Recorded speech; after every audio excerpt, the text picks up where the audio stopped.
Hey kids, how you doing? I'm doing something. Hey, Oh, okay. I was gonna introduce you. That's fine. This is Landon. sorry. He doesn't understand the structure of a podcast because he spends all day near really loud drums and like smacks them with sticks and stuff. But What? hello. That was a joke. That was a joke. I got it. Yeah, I understood. I understood the joke. Anyway, this is a bit of a different video. Usually, you're used to me like reviewing films and TV shows like on a podcast with like at least two other people to three other people. With this, I wanted to take my friend who also does the music for the podcast that I do, and kind of get the musician's interpretation of like these music oriented films. So I thought we'd start out with one that he seems to like really want to talk about, which is Whiplash. So that friend of mine is named Landon. Landon, introduce yourself to the people. Hi, how's it going? My name's Landon. I am a musician. I play the drums.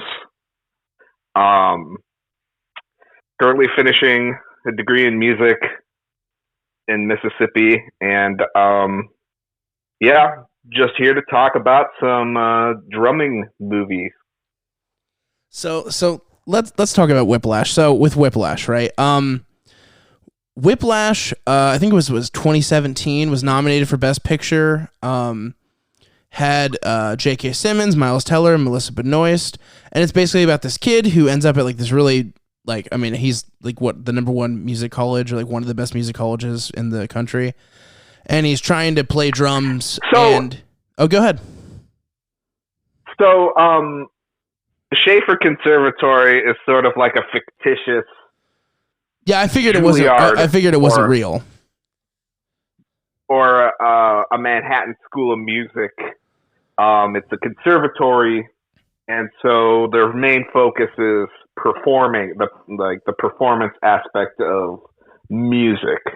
But most conservatories don't have jazz programs, so it's a very interesting take on, what is actually available for jazz musicians who want to, pursue music in college.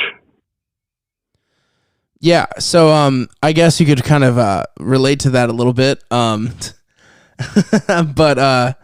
it's a pretty I just want to get into like the overview of the movie, and then we can talk more about the specifics. But basically, the idea is there's this music teacher played by J.K. Simmons. He's like what terminology would you use to describe him?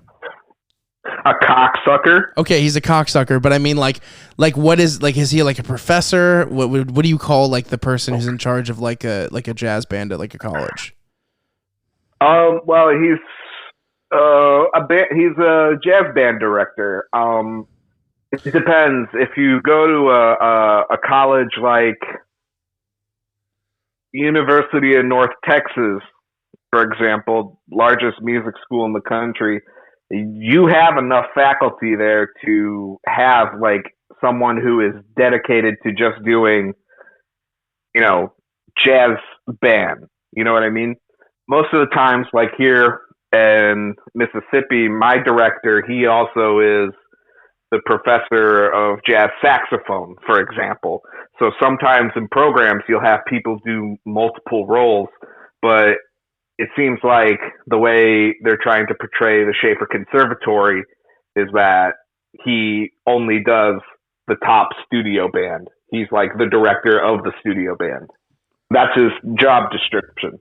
Yeah, and and at the beginning of the movie, they let you know right off the bat that he's like a tough kind of critical person. But then you see once Miles Teller's character actually gets into the band that he's also a WWE superstar as he throws a chair at the young man, and then you understand the real setup of this movie is someone who's insanely overbearing, mentally, physically abusive, pushing someone who has a talent and sees something in them and trying to push them to be amazing, to be great. But, doing it in like not the best of conventions, not the best way, in my opinion. So I'll just put it out there. This won't take anything away from the conversation, but if you have a music professor or a music teacher who's like anything, who is like 0.01% anything like Terrence Fletcher in the movie, drop them. Drop them. Go find someone else to study with. Go find someone else to be your mentor. It's a waste of time. There's no benefit for having a teacher like Terrence Fletcher, as a professor. And, when the movie came out, Logan, it was interesting. A lot of my professors who saw it, it would be like at the beginning of class, and I'd ask, "Oh, have you guys seen Whiplash? What did you think?" I thought it was a great movie, for what it was. And they were like, I mean, yeah, it was a fun movie, but it sort of really paints a bad picture of like what music education is really like. That's not to say you don't have professors who show you tough love. There are certainly professors who demand and expect great things from you, and sometimes they have to lay down the gauntlet and let you know that you're not cutting it. But the way Terrence Fletcher goes about it is just completely dramatized as to what a jazz band director, or any director for that matter, would be like. Yeah, I mean, and go ahead. Go ahead. I thought I had something, but I didn't. Oh, okay. And like, I've always understood like the misunderstood mentor concept. I feel like that's always been like a trope in films.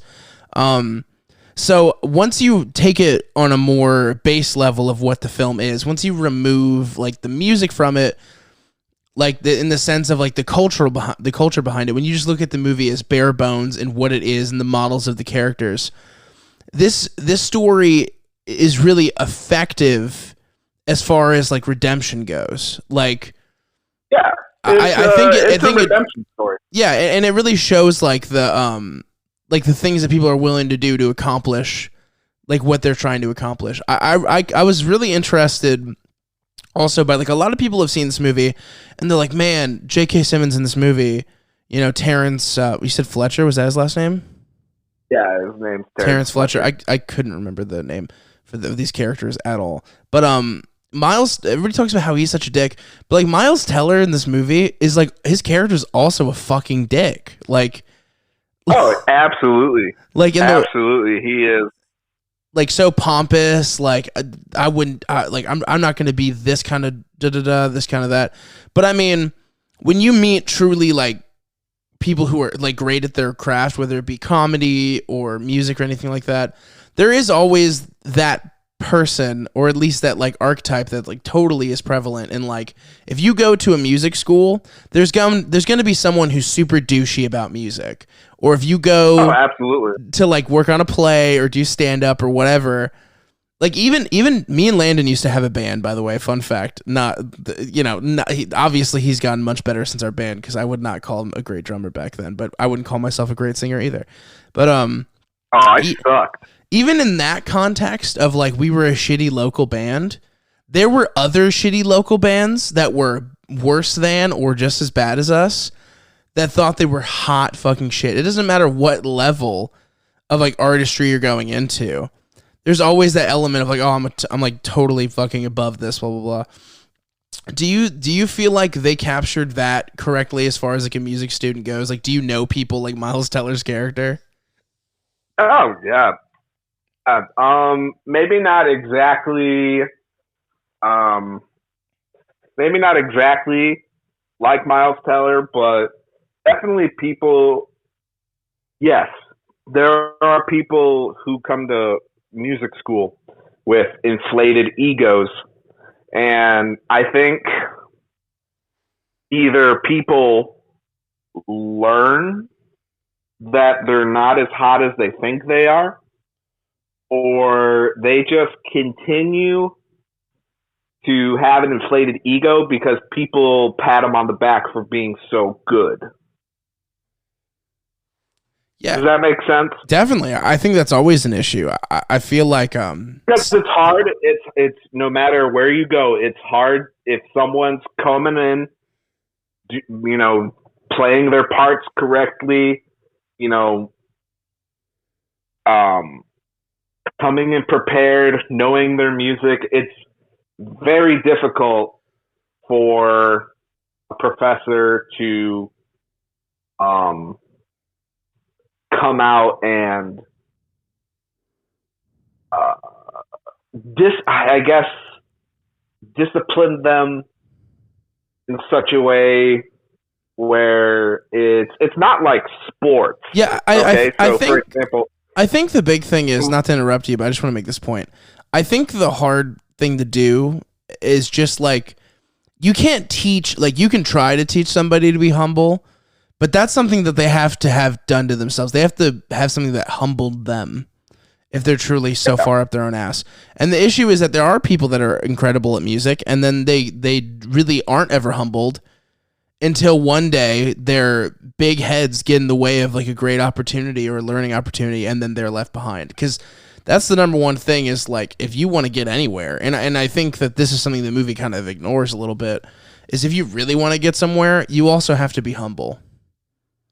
Yeah, this business is about relationships. Mm-hmm. If you're burning, you're not going to get far in the music business if you burn bridges. Even if it's someone that you do not like, or even if it's someone that you can't stand, if there's anything that's, really hard to do in the music business, it's, burn bridges, especially when you're starting out. Once you get, to a certain point where you have, sort of like a security net or a safety blanket of, close contacts who have further contacts, and, your web of influences reaching out to other people, then you can start to be a little pick and choosy about who you decide to work with. But in the beginning, it's for someone starting out, you gotta like roll with the punches. You gotta deal with shitty people. So, getting back onto the movie, and that's a great point. But getting back onto the movie a little bit, how accurate was the actual physical music aspect of it? Like, were people like legitimately playing instruments? Could you tell that these people were like there was actually like musicians cast to play these characters? Like, what's something you noticed? Because my favorite thing is when musicians watch movies and they're able to pick up on inconsistencies. And it's like, you're not really playing guitar right now. Like, how accurate is Whiplash to the actual music itself? Oh, not at all. And Adam Neely has a review on this movie. He's a very popular YouTuber in the music side of YouTube. And if you're interested in learning about why actors who can't play instruments are hired rather than musicians who can play their instruments, it's simply because it's a money thing. They have to spend more money on the musicians that can actually play their, instrument versus I think that's most hiring someone. Maybe not this movie for the two main leads, but definitely like the other musicians that were in the film definitely could have been real musicians, and from what I understand, a lot of them weren't. Yeah, so they're just miming the entire time, and they do a very nice job. Except the drummers, for some reason. It's a movie about drumming, but the drumming looks the most fake out of anything. Now, I do know that Miles does drum a little bit, so like where he could get away with like actually playing, that would happen. Obviously, he's not like, doing the shit. Like, he's not doing the solo at the fucking surprise like concert and shit. Like, he's not doing that for real. But I just wonder, like, from this is like from the film critic in me. Do you feel like for you, when you see like how obvious their fake instruments are, like how obvious their like fake music playing is, does it actually affect and ruin the movie for you? And do you feel like that's like somebody needs to make a movie where they play the real instruments, or are you just like whatever about it? I'm whatever about it. It doesn't take away from the experience of the movie. If it does, then like poo on me, because it's just like I'm just finding a reason not to enjoy the movie. You know what I mean? jazz drumming is such an intricate type of, drumming that it's no matter who you are, it's very difficult to recreate that kind of artistry. Yeah. It takes years. And Miles Teller just isn't a jazz drummer, and what little drumming experience that he has, it's not enough to make him look like a real jazz drummer. If you ask me if Miles Teller looks like a real jazz drummer, I'm going to tell you no. He does not. Yeah. Yeah, I mean, that makes sense. Don't even get me started about how their hands start bleeding. That's just retarded. What do you, first of all, not the most PG of words landed. Second of all, I'm just kidding. We won't get canceled. But what do you mean? Like that never happens? Like your hands have never bled from drumming? No. I love that. I mean, you got pretty big hands, though. No. It's not even about. Now, see, here's the thing. If you're a jazz drummer and your hands are bleeding, you're doing something technically wrong. Like, plus, shouldn't he already be like? He should already be covered in calluses, right? If he's a drummer, you know what I mean? No, there's no calluses in drumming per se. Now, okay, so I'm gonna list a couple names of drummers who definitely have calluses. One of them being Vinnie Paul from Pantera. There are videos of him backstage showing his hands, and he's got like layers of dead skin on his hands.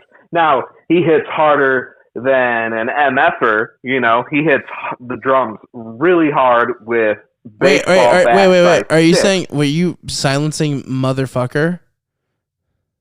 Yeah. Landon, you can say motherfucker. The issue was the word you used in particular. Well, I could see why that word is triggering, and allow me to apologize for. You're not getting canceled, Landon. It's fine. I was just blown away by the fact that you also then later censored yourself to MFer, which is so funny.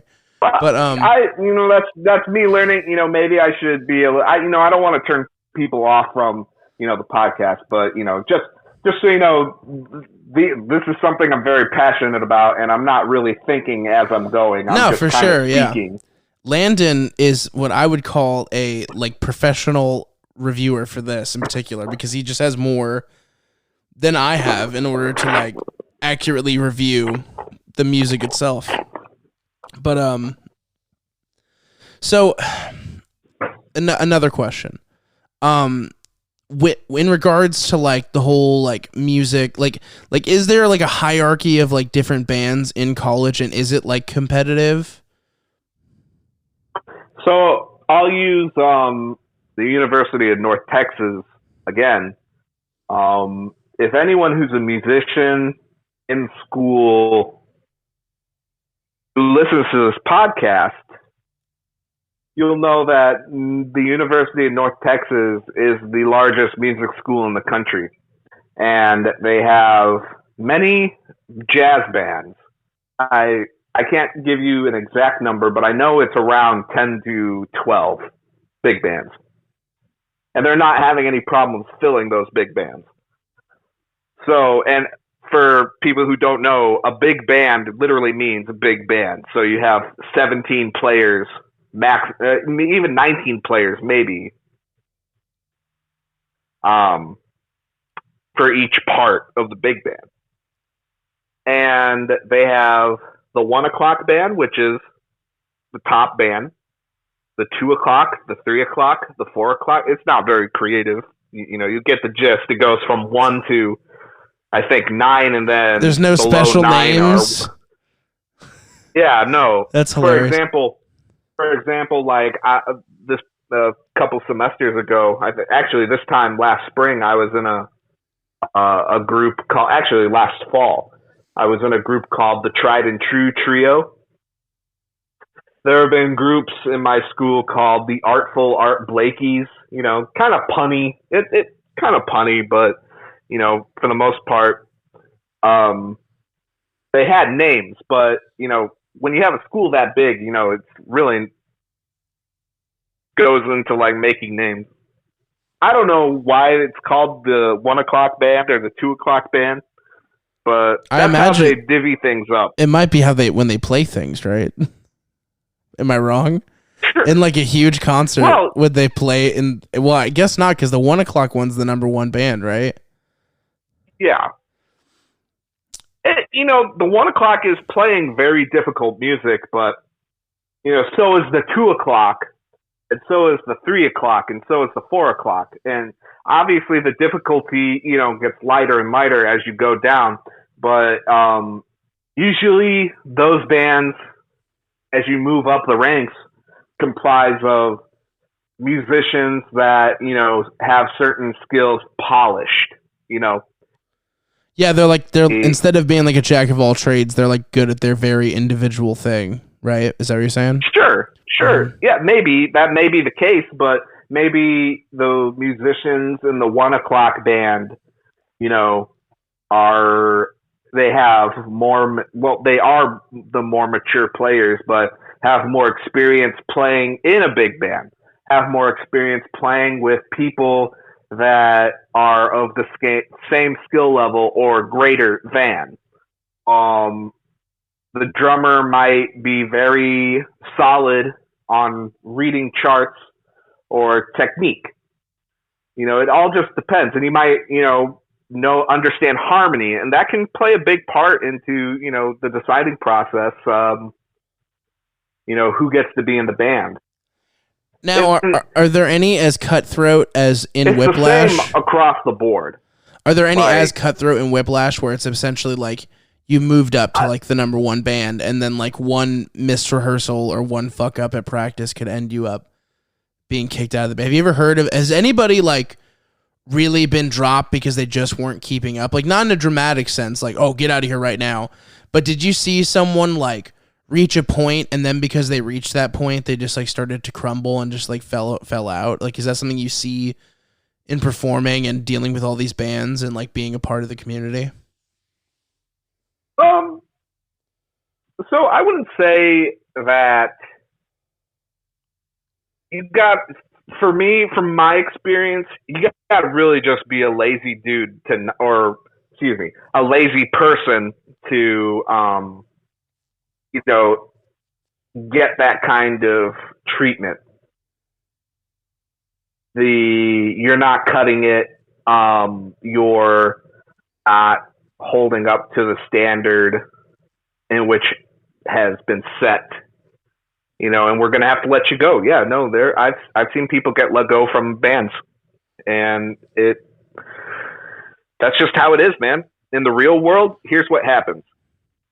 Let's say, Logan, you hire me for a gig because you like the way I play, but let's say, okay, I had a little traffic issue and I'm a couple minutes late. But what if you got in a car crash? Would I still not let you? Would I still not hire you? No, if you fire just me, referencing Whiplash again, where he literally got into a car crash and then like they had to like rush over. That's not. Life, like music is music. Your life is way more important than music, even if music is your life. And if you think that, if you're someone that disagrees with that, by all means, you're entitled to your opinion, but your life is more important than your ability to play music. And that's just create, I don't know, a catharsis. Yeah. In the movie, it's just part of the movie. But I mean, like I was saying, it's a part of him being like finally like, oh fuck, like I'm no matter what I do, I'm getting kicked out of this band because this guy's level of importance is like too high. Like the level he's trying to get everybody at is out of the question. It's also It's also unreachable. I mean, if you listen to, Charlie Parker, if you like dive into, not just listen to Charlie Parker, but if you understand sort of his backstory, a lot of that is true for the most part. Joe Jones, spoiler alert for anyone who hasn't seen the movie, Um, 3, 2, 1. In the movie, it's a big deal that Charlie Parker, could play the saxophone, but he wasn't that good. And that drummer Joe Jones, while Charlie Parker was playing, decided, hey, you're not cutting it, get off the stage. Because he was in amongst, really good musicians. And, I think in Clint Eastwood's movie Bird, there's like 50 other saxophonists there. And Bird is just not cutting it. So Joe Jones, says, get off the stage, let someone else come on the stage. Which, wasn't, that's not a good thing. But times are different back then. People's attitude towards things are different back then. And, people were very proud of being musicians. Yeah. More so than I think they are today. But that's like their livelihood. So that gets into a little bit more nitty gritty type, psychology behind music. But yeah, I mean, I think this movie but it's true wants that to attack that as well. It's true that Charlie Parker spent a considerable amount of time after that event practicing and reinventing himself to the legend, to obtain the legendary status that he's been given. And what movie is that again? Well, it's Clint Eastwood's biopic. I think it's just called Bird. All right, yeah, we should definitely also talk about that at some point then, since you have it's a good movie. Yeah, if whatever. By the way, unrelated, we'll get to more talk about the movie in a second. But we want to keep doing this. So if there's a music movie you want to hear my friend, the musician Landon, talk about, please leave it in the comments because we love suggestions, and that's kind of I don't want to come up with ideas. You guys should come up with them for us. But back to Whiplash a little bit. What was your favorite scene in the whole movie? What's the one where you're like, fuck, this is a good movie at the scene? What's the one that really sticks out to you?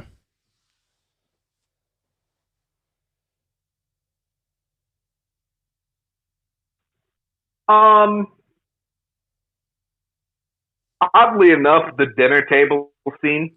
I fucking knew it. When I was rewatching this, I'm like, Landon's favorite scene is going to be the dinner table scene because I'm not saying you get so much shit for being a drummer, but I just know that that's something you'd obviously relate to is people talking about sports or whatever endlessly in a lower grade. And you're like, I'm out here fucking slaying drums and nobody's talking about it.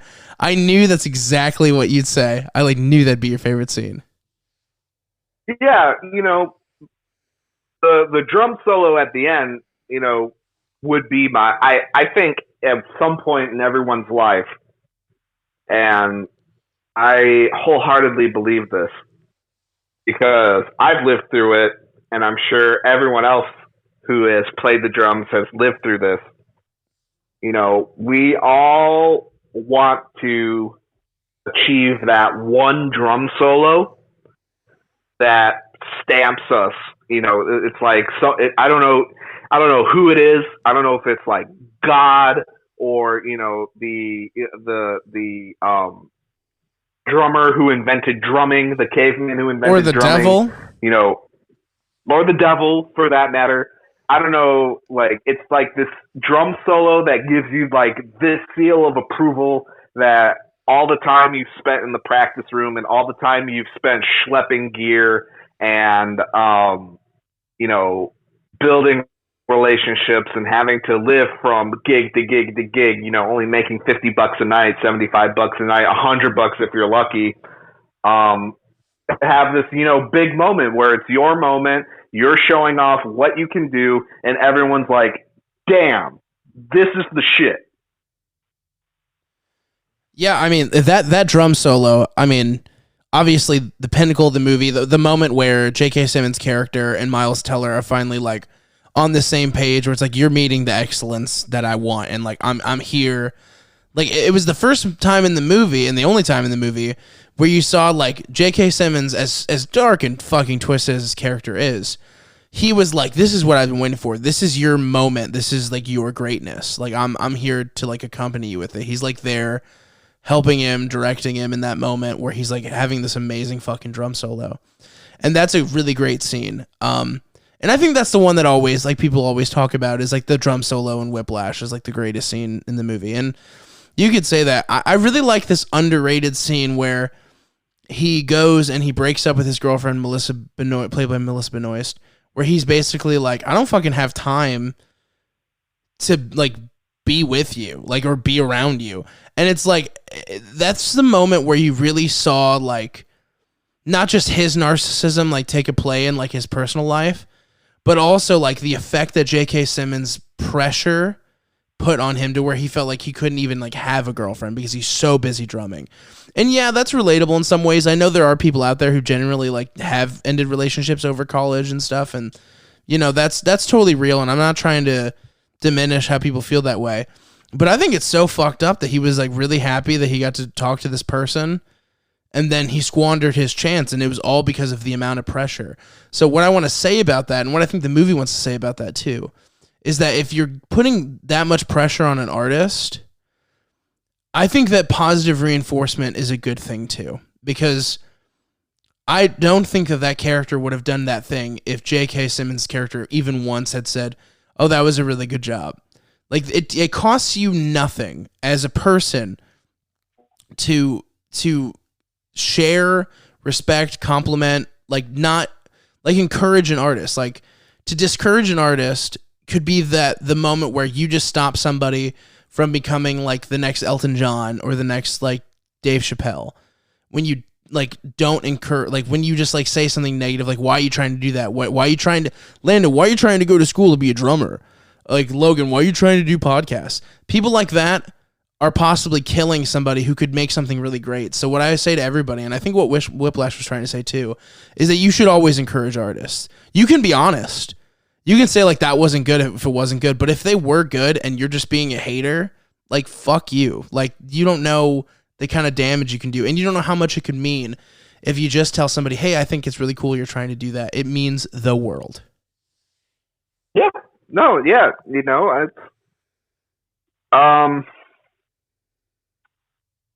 let's see. I was talking to one of my professors about this, because what we see in music schools is, you know, once teachers sort of become tenured, or when they are just starting out, they tend to really try to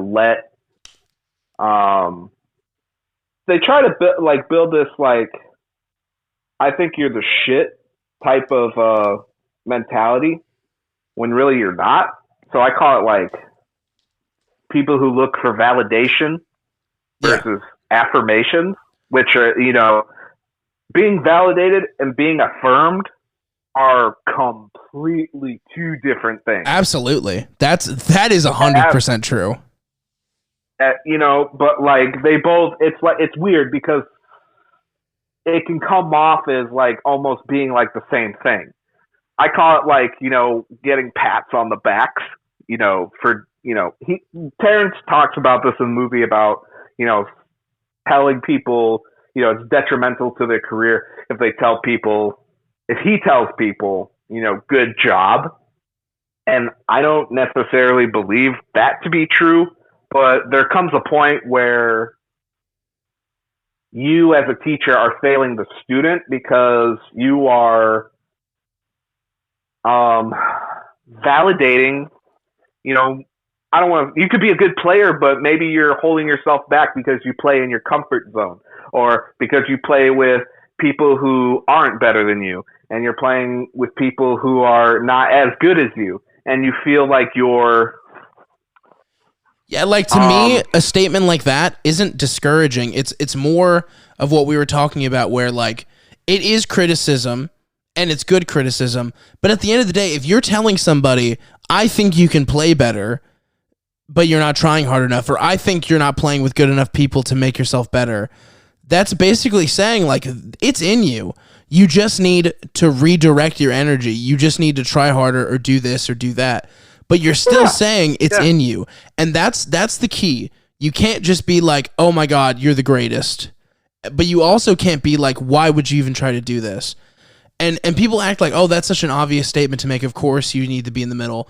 But the fact is that a lot of people do have a hard time towing that line, because when you're talking about being an artist in whatever way it is, whether it be music or comedy or, like actually like painting or whatever it is, it's an incredible. Not only is it a really competitive area, so everybody like feels like validation is like so hard to come by. It's also like it's a hard to fail process, in the sense like if you fail once, that's insane, because you should fail probably 100 times while you're trying to be the best drummer or comedian or podcaster you can.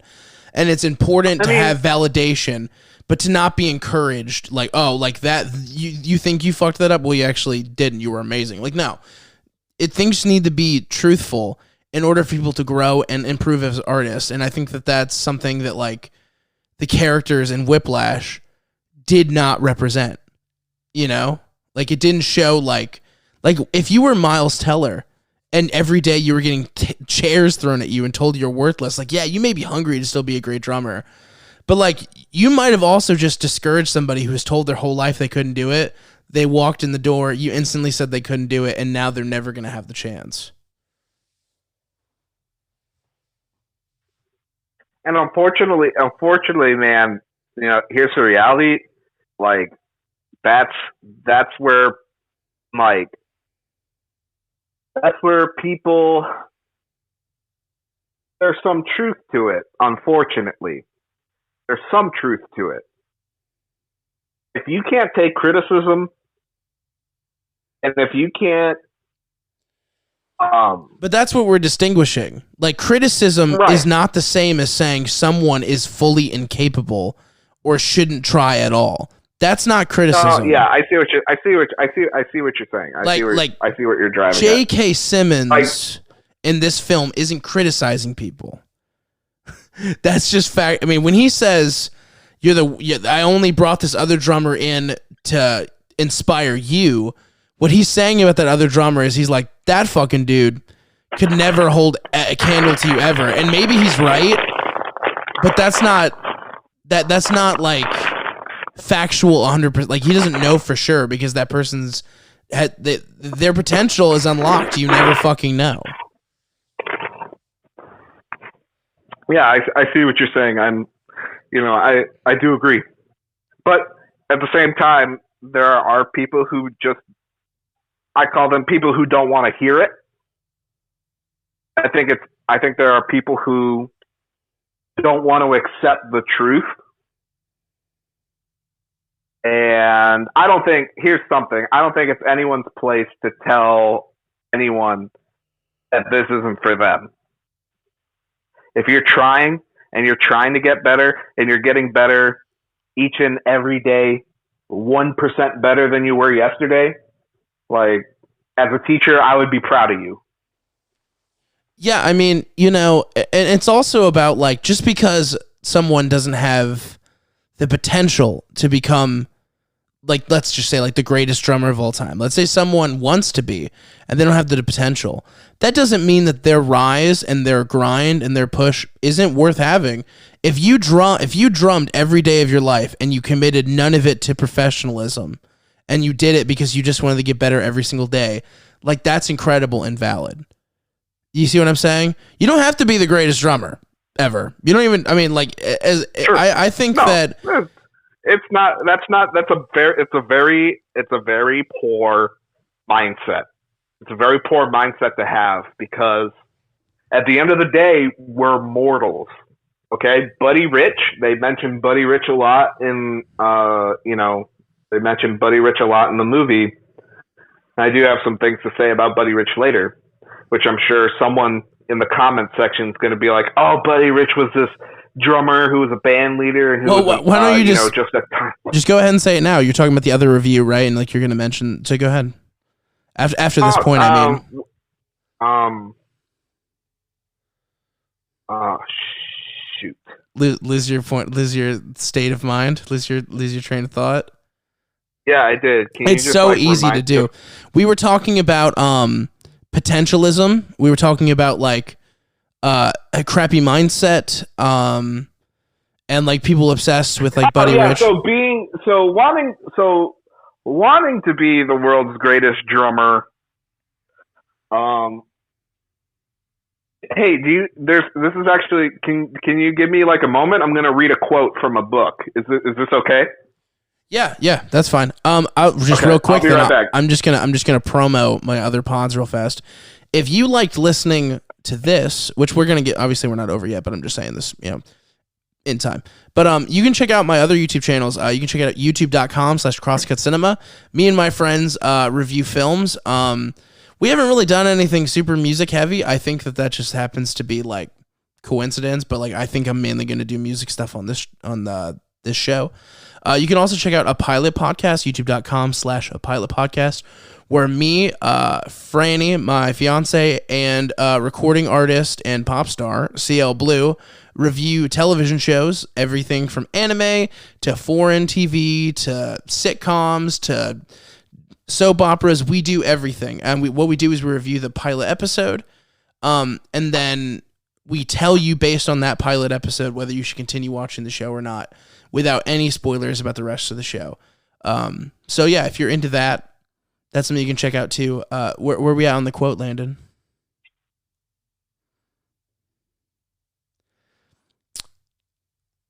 Landon? No, he's still getting his quote. Okay.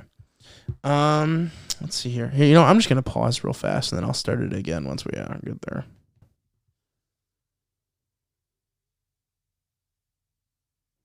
Go ahead.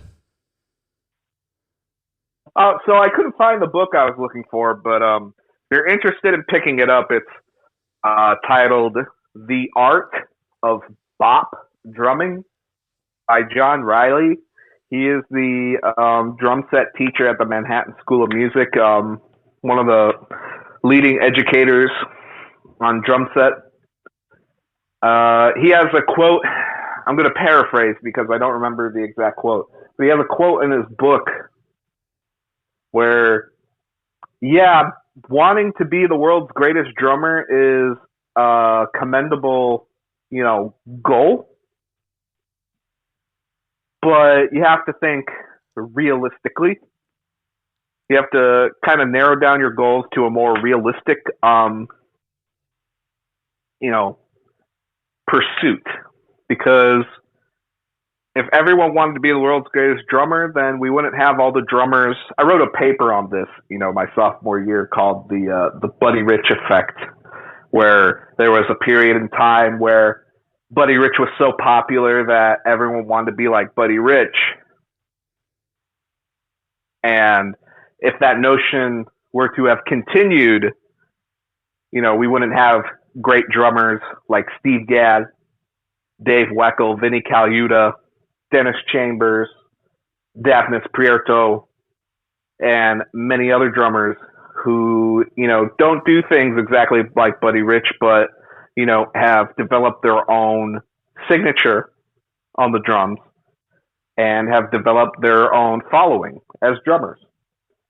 But basically the gist of that was to, it's not really a realistic goal to want to be the world's greatest anything. And like, if your goals are lower, like if you're just somebody who's like, I want to be a drummer in like a fun band that I'll like play on the weekends, or if you're somebody who's like, I want to be a drummer, but in the sense that like, you're making like music for like commercials or whatever, like it doesn't matter in any art form, like as far as like, you should just be going for what you want to go for. You know what I mean? And it is good to like keep your expectations realistic, because you never know what's going to come from that. I know, like, if you just look at Elton John, right, as far as like a musician, he was playing piano in his living room and his grandmother happened to like hear, and he did it by ear. So he gets an offer from a random tutor to go to like a great music school. And his whole thing was he just wanted somewhere to play piano that wasn't at home because his mother would yell at him. So something as small as I wanted to be able to play piano, just not at my house. Basically, not necessarily being so much about the love for piano, although it is, but also is just like an escapism from his home, turned him eventually into Elton fucking John. So you never know. Sure. But the goal is Like, yeah, you should be realistic. You should be assertive and strong with your goal, and don't let why nots and like negative people get in your way, in the sense of like, why are you doing this? Like, you shouldn't do that. But keep people in your inner circle that are going to be like, you could do that better. You could get better. Like, I see it in you. You don't want any of the opposite ends of like, oh, you're fucking amazing, or oh, you shouldn't try it at all. And like, you know, like, it's like Landon said, like, if it wasn't, if you're not going to be Buddy Rich, you might still be a drummer of significance. And if you're a drummer of significance to at least one other person, you're also inspiring somebody else. And that's worth something. That's worth a lot, actually. Because I know for a fact that, like, Landon, if he never landed like an insane gig, like if he did small gigs, I mean, I'm not saying you wouldn't land a big gig, because obviously I know you're super talented, but if he just did like small things for the rest of his life, I know he'd be happy, because he's always practicing. He's always improving as a drummer. Whenever we hang out, he's on his drum pad the whole time, or he's talking about music, or he's doing this. And I love that about him. And the reason why I love talking to Landon about this stuff, and the reason why I had this idea, is because when people are passionate about this, and passionate about, you know, doing their art and making their art, like, they're already succeeding. Landon, in my opinion, is already a professional drummer, even if he doesn't want to use that terminology. In my opinion, well, because he's doing what he wants to do. I was asked. I had a lesson with a guy named Hal Galper, who isn't a drummer. He's a pianist. And he asked me if I played professionally. And my idea of playing professionally would be like selling out arenas, or selling tickets at a club, or, you know, something bigger than, you know, playing coffee shops, or, you know, being an opening act for a club. And he asked me, do you play gigs for money? And I was like, yeah. And he's like, then you're a professional. Exactly. So, like, it's not always about the big scope. Like, especially that is a good point. Once you make money. Oh, go ahead. I had a professor who, in my private lessons, would share with me his opinions about, so my jazz combo, when I was living in Florida, we were contracted to play, you know, like private events and, you know, the uppity parts of Jacksonville. And I had a professor who played with the Jacksonville Symphony Orchestra, who would express that he thinks it's wrong that I'm getting paid, and the student group is getting paid $150 per gig, when the orchestra members are only getting paid like $112 per service, right? Mm-hmm. And I was like, what? It's like, I can't control that. I can't control what I'm paid. You know, it just so happens that what I'm doing is getting me paid more than what you're doing. I don't understand why you have to give me this whole spiel about why you think it's wrong. You know? And then I confided with another professor, and he was like, yeah, if you're making money, like, that's in. I asked him, you know, like, what do you think about all that? And he's like, well, now you understand why I don't play with the orchestra unless they're really needing me to play with them, because they don't pay that well. And that's why I do corporate gigs and get paid, you know, $250 per gig or whatever. Yeah, definitely. So that was an aspect of, you know, my music education, where teachers tend to be salty when students are doing well. And I can't explain why that is. And I don't try to waste any of my mental energy figuring out. I got myself away from that situation. I don't want to speak for anybody, but in my opinion, that sounds like jealousy. I'm just being real. But on their part, I agree. 100%. All right, so let's go ahead and rate this movie, and then if you have any extra points you wanted to add on, I'd love to hear it. But as far as Whiplash goes, in my opinion, it is an 8 out of 10. You can rate it however you want. I always do numbers. I think that the standout performance in it is obviously J.K. Simmons, but people need to understand, and I think J.K. Simmons said it himself, is you don't get his performance without the under the toned, like very laid back early aspects of Miles Teller's performance. I think he's also great in this movie, but it's just something I wanted to mention because I know people are all about J.K. Simmons in this film. People meme on it. People say it was like the best performance of his life. And like maybe it is. I think that's very possible, but it doesn't happen without the duality of having a Miles Teller he needed a child to scream at, you know what I mean? And he needed that child to be somebody who was formidable and able to handle his screaming but still be intimidated like on screen by J.K. Simmons' character. So that's my thoughts on Whiplash. Do you have any extra thoughts, and what do you rate it? Do you remember that J.K. Simmons plays Juno's dad in the movie Juno? Do not tell me that you like him better in Juno, because I swear to God.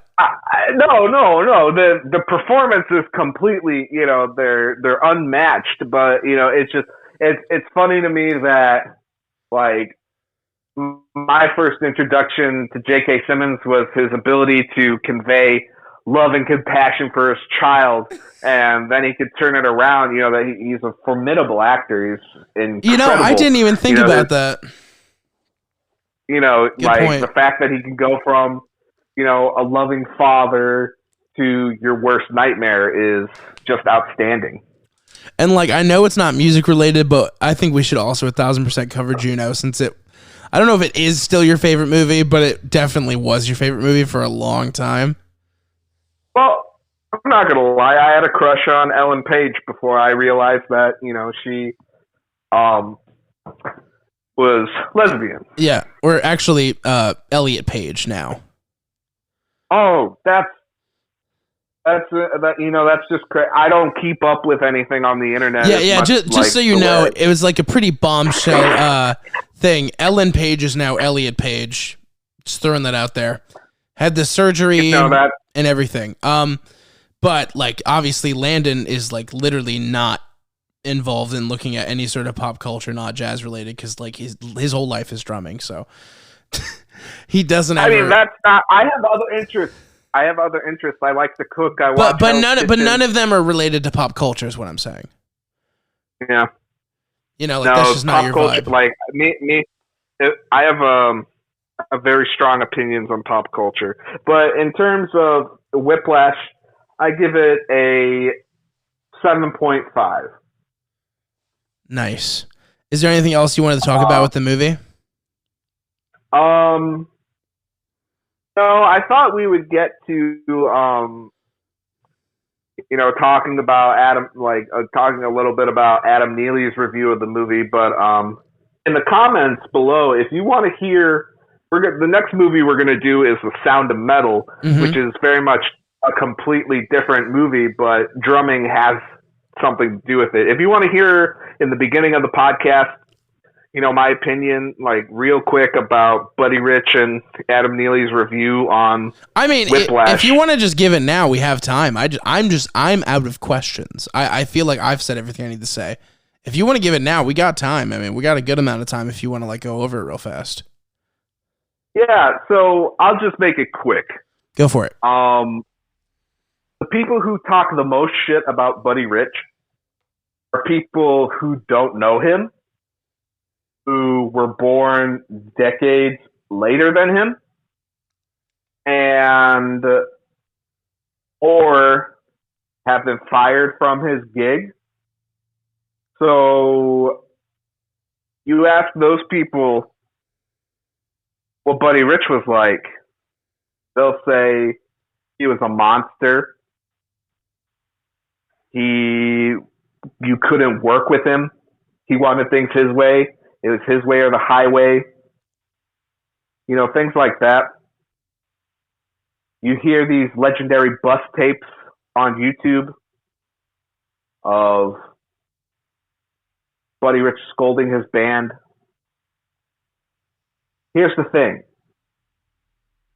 He's running a business, and people pay good money to see Buddy Rich play. As much as as much as the music is exciting, and as much as, without the musicians, the Buddy Rich big band wouldn't be a thing. But at the end of the day, like, Buddy Rich still didn't need to have a big band to be Buddy Rich. You know what I mean? He did what he loved to do, and he did it. He gave himself 110%. I'm not saying I would have liked him, but he really is sort of like, at least in my mind, should be a role model for drummers today, even if people aren't really playing like Buddy Rich, because of how great he was. Yeah, I mean, Adam Neely talks about how like Elvin Jones or Tony Williams were beyond Buddy Rich's years, or just way better than Buddy Rich. I think he even says that. Someone can in the comments can fact check, but at some point during his review, he talks about how Elvin Jones and Tony Williams were better than, Buddy Rich. And I just got to say, that's BS. That is absolute BS. No one, even today, no one is better than Buddy Rich. Yeah, I mean, just of what I know of Buddy Rich, it's like, first of all, an iconic person in general. Like, I feel like people have heard that name even if they don't know fucking shit about Dick.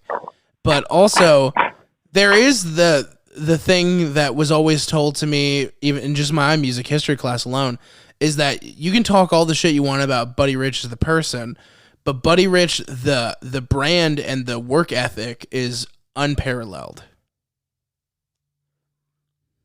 Yeah. They say James Brown was the hardest working man in show business, and that might be true. But I would say Buddy Rich is up there as being one of the hardest working people in show business. Keeping a big band on the road for so many years after big band literally died. Like, big band used to be, what people did in New York. They go see big bands. They go to dance halls. And, they just dwindled until only a few of them on the road were left. And Buddy Rich was, one of the hottest bands still on the road. And he played better than anybody well into the end of his life. Do you think that big bands, well, first of all, I have two questions actually to ask this two-parter. One, do you think that big bands are like capable of coming back in a big commercial way in this climate, or like the way music's done? And secondly, if you wanted to work in a big band, like what is the dream goal? Is it like working on like a film score? Is it like working at like a big conservatory or like a big concert hall? Like, what is the dream for like a drummer that wants to be in like a big performing band? Like, what is the goal? What is the number one? To put a roof over my head. I know, but like, what is like the thing that's like the creme de la creme? Like, that shit is the most insane shit to happen to a drummer, is like, if they get this job. Like, is it like working for somebody like Hans Zimmer, like, doing like a movie score? Like, what I'm saying is, exactly. what's sexy in drumming? Like, what do people want to do? Well, what people want to do is, what people want to do today is drum for 30 seconds to a minute on Instagram and get a bunch of likes and be free advertising for, all the different companies that, are involved with drumming. Now, that I'm not saying is bad on the companies. I think that's bad on developing, musicianship. And that can be a conversation for another time. But, I think it's I want to be known as someone who is a musician who happens to play drums. I want companies to approach me not only because, I have a following, I want a following, but I want a following because people listen to my music or people are listening to the music that I'm involved with. For me as a drummer, I'm more concerned with accompanying people and helping people realize their musical vision rather than like being someone who composes and, is like Quincy Jones or Herbie Hancock. I'm not super interested in that. Well, Landon, I'm interested in. I was going to say. Go ahead. I'm interested in helping people realize and being a part of a musical conversation. And if people want to approach me, with a deal, saying, hey, we want you to I want to represent a brand because I believe in the brand and I believe that the brand helps me create music effortlessly. Not, okay, I can get this brand so many views and get so many people thinking about this brand that all I have to do is show that I play this brand of sticks, cymbals, drums, drum heads, microphones, cameras, that it becomes less about me and more about what I can do for that company. Well, does that make sense? Yeah, definitely. Well, just to top it off, Landon, I did want to point out the fact that because of the podcasts, now thousands and thousands and thousands and thousands of people have heard your music now that wouldn't have heard it otherwise. I do want to take this opportunity. Is there anything you want to plug? Is there like a Instagram or anything that you wanted to mention? Anything like that? Well, sure. You can follow me at SMOOTHS Blackburn. That's kind of like the name I've been given. Smooths. It's my middle name's S, and people may think because I shaved my head that's why I go by Smooths. But I played someone asked me, hey man, can I see your press roll? Just like, yeah, let's see how good your press roll is. Like, little do they know the reason drummer? You shaved your hair was your balding Judaism. Yeah, God. I mean, let's be accurate. Yes. Yes, because I was bald. My dad still hates it. That you're bald? Does not like it. Yeah, really? My dad does not like it. I would totally see him as the kind of guy who'd be into like the bald head thing. I thought he'd make fun of he hates it. He hates it. Really? I don't know why. My mom thinks I have a goofy looking head, but I don't think all of us. I don't think it looks bad. Not all of us can be like Joe Rogan, looking good with a bald head. Dude, Joe Rogan looks like a thumb, bro. I don't know what you're talking about. Joe Rogan looks wrong. Anyway, he's like 5'2". Like he looks awful. But anyway, guys, if you liked this, you can follow me. If you can follow me at Smooths Blackburn _ on Instagram. I do plan on posting a little bit more content. But I am not a very active poster. And everybody in the comments, convince Landon to get a YouTube as well. I don't know if he does, but you guys should convince him to do it. But I do plan on posting more stuff, and I do plan on creating more music for Crosscut Cinema.